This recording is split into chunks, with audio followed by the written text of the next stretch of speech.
So who's really in control of your life? It's a question we may ask ourselves or of others. Is it your boss, your parents, your partner? Maybe it's societal expectations or even your own fears and doubts. I'd argue it's none of the above. The true controller of your life is YOU. Today, we talk about a topic that's as old as time itself, yet still as relevant as ever. A concept that, when embraced, can transform your life. It's called accountability. Let's get started.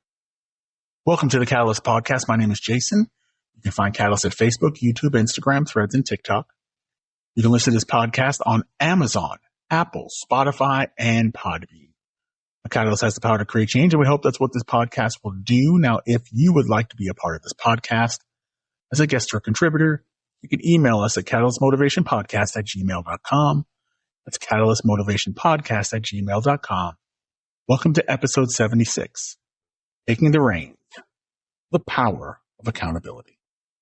So accountability, it just isn't about taking responsibility for your actions. It's about owning your choices, good or bad. It's about recognizing the impact of your decisions and being willing to face the consequences, both positive and negative.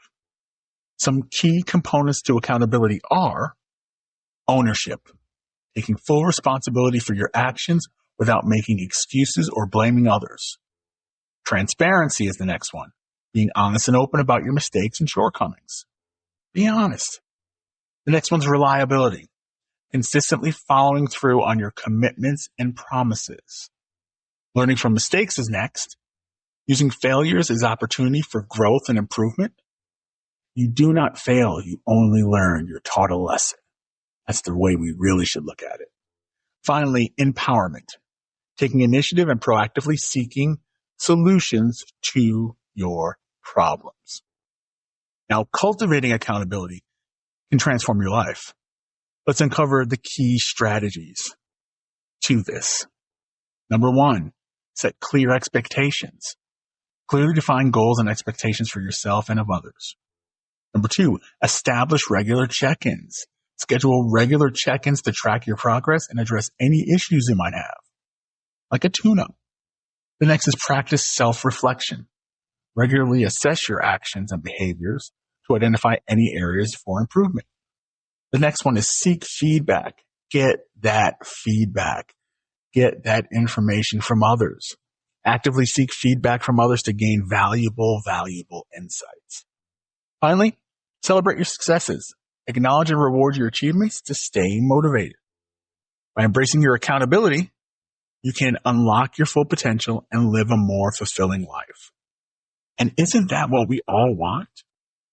But sometimes we often delude ourselves into thinking we have absolute control over our lives. However, reality paints a different picture. While we can't dictate the weather, traffic conditions, or the actions of others, we do have the power to determine our response to these external factors. For instance, if a traffic jam delays your commute, you could react with frustration and anger, or you can use the extra time to listen to a podcast like the Catalyst Motivation Podcast. Or you can meditate. The choice is yours. Similarly, when a colleague makes a mistake that impacts your project, you could blame them for the setback, or you could work together to find a solution. Again, the choice is yours. The key lies in understanding that by focusing on what we can control, our thoughts, emotions, and actions, we empower ourselves to navigate challenges effectively and efficiently. Now, let's examine some modern examples of the illusion of control. Social media, Facebook, Instagram, TikTok. We may feel a sense of control over our online image, but external factors like algorithms and trends can significantly impact our reach and engagement. What about the stock market? Investors often believe that they can predict market improvements, but external factors like economic indicators, geopolitical events, and company performance can influence stock prices. How about our health? As I sit here with my Cheeto cereal and my hydrogen water bottle. We can make all the healthy choices we want, like with diet and exercise, but factors like genetics and environmental factors can also impact our overall health.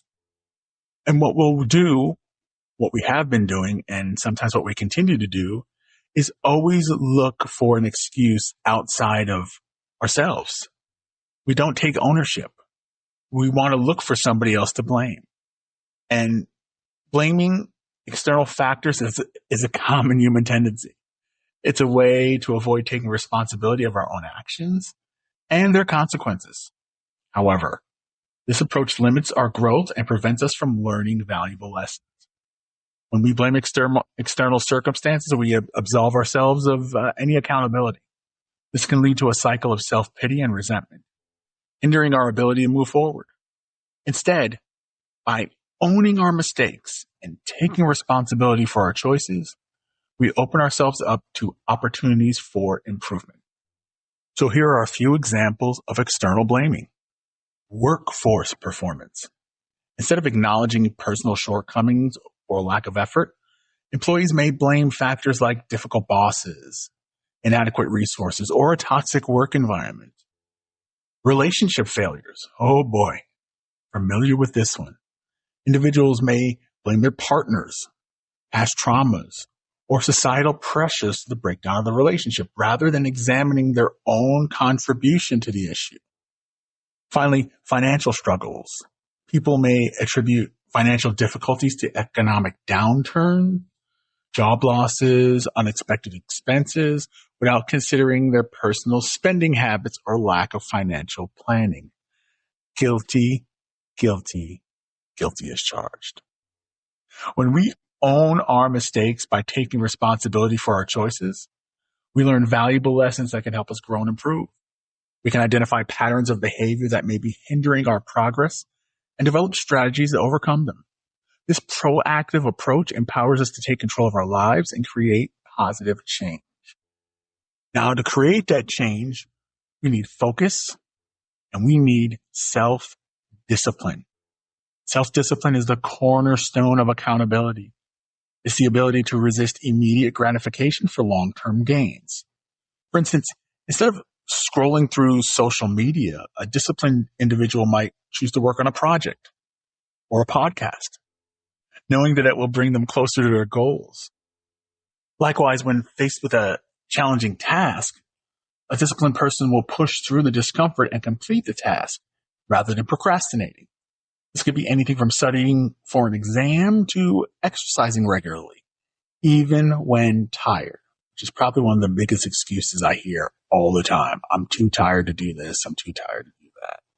Sometimes I say to myself when it's 5 a.m. and I need to go work out, I'm too tired. I want to stay in bed. Stop procrastinating. Get to it, get working, get up and get moving, even when you're tired. There's a motivational YouTube that I listen to, and I started listening to again. And it says, this is what we do now. This is what we do now. I'm tired. We work out at this time. This is what we do now. And man, I'm telling you, it's something very simple, but it helps me a great deal. Maybe it can help you. Give it a try. Let me know what you think. But when we consistently exercise self-discipline, we strengthen our willpower and our ability to overcome obstacles. It's like training a muscle. The more we use it, the stronger we get. Next, let's examine the critical role of mindfulness. Mindfulness is the practice of being present in the moment. It can be a powerful tool for fostering accountability. By cultivating awareness of our thoughts and our emotions, we can recognize negative patterns that might be hindering our progress. For example, if we notice we often procrastinate when we face a challenging task, mindfulness can help us identify this pattern and develop strategies to overcome it. Furthermore, mindfulness can enhance our focus and concentration. When we're fully in the present moment, we're less likely to get distracted by thoughts about the past or the future. This increased focus allows us to dedicate our full attention to the task at hand, improving our productivity and efficiency. In essence, mindfulness empowers us to be more intentional and deliberate with our actions, immediately leading to greater accountability and personal growth. And one of the keys to this is the importance of setting goals. Setting clear and achievable goals is like creating a roadmap for your journey. When you have a specific destination in mind, you're more likely to stay on track and motivated. SMART goals are particularly effective because they provide a clear framework for setting and achieving objectives. You might be saying to yourself, I think I've heard of this, or maybe you haven't. What are SMART goals? Well, SMART goals are a framework for defining objectives that are S, specific, clear, defined, and focused. M, measurable, quantifiable, and trackable. A, achievable, realistic, and attainable. R, relevant, aligned with your overall goals and priorities. T, time-bound, set with a specific deadline. SMART goals, specific, measurable, achievable, relevant, time-bound. For example, instead of a vague goal like, I want to get fit, a SMART goal might be, I'll run 3 miles 3 times a week for the next month. This goal is specific, measurable, and achievable, relevant to your fitness goals, and also time-bound, specific deadline. By setting SMART goals, you can break down larger objects into smaller ones. Like we always say, our big rocks into little rocks, making it more manageable. It makes it easier for you to track your progress, celebrate your achievements, and stay motivated, even when faced with setbacks. Ultimately, setting goals and tracking progress is a powerful way to take ownership of your journey and hold yourself accountable for your actions. So, next time you're faced with a challenge, remember that you have the power to overcome it. Take accountability for your actions, and you'll be well on your way to a happier, more fulfilling life. So, take a moment to pause and reflect on your life. Are you actively taking ownership of your choices and actions? Are you pushing yourself to reach your goals and your full potential? If not, now is the perfect time to initiate change. Perhaps you've been putting off a project or a goal. Maybe you've been blaming external factors for your lack of progress. It's time to shift your perspective and take responsibility. For example, if you've been struggling to maintain a healthy lifestyle, you can start by setting an achievable goal like, we said, 3 miles 3 times a day. What about exercising for 30 minutes a day, or maybe eating a balanced diet? By taking consistent action, you can gradually build momentum and achieve your fitness goals. So, let me know how you're doing with it. I'll let you know how I'm doing it with it. Let's connect on social media and share our progress together. Remember, you're the captain of your ship. The direction you sail is entirely up to you. So set a course, raise the sails, and let's navigate the seas of life together. Let us know how you're doing. Let's be accountable to each other. Be sure to like and subscribe, and don't forget to follow us on social media for more motivational content. That's it, folks. I want to thank you so much for listening. This has been the Catalyst Podcast. My name is Jason. You can find Catalyst on Facebook, YouTube, Instagram, Threads, and TikTok. You can listen to the podcast on Amazon, Apple, Spotify, iHeart, and Podbean. Catalyst has the power to create change, and we hope that's what this podcast will do. If you'd like to be a part of this podcast as a guest or contributor, you can email us at catalystmotivationpodcast@gmail.com. That's catalystmotivationpodcast@gmail.com. Thank you so much for listening to episode 76, Taking the Reins, the Power of Accountability. We will see you next time. Thank you so much for listening. Go be great.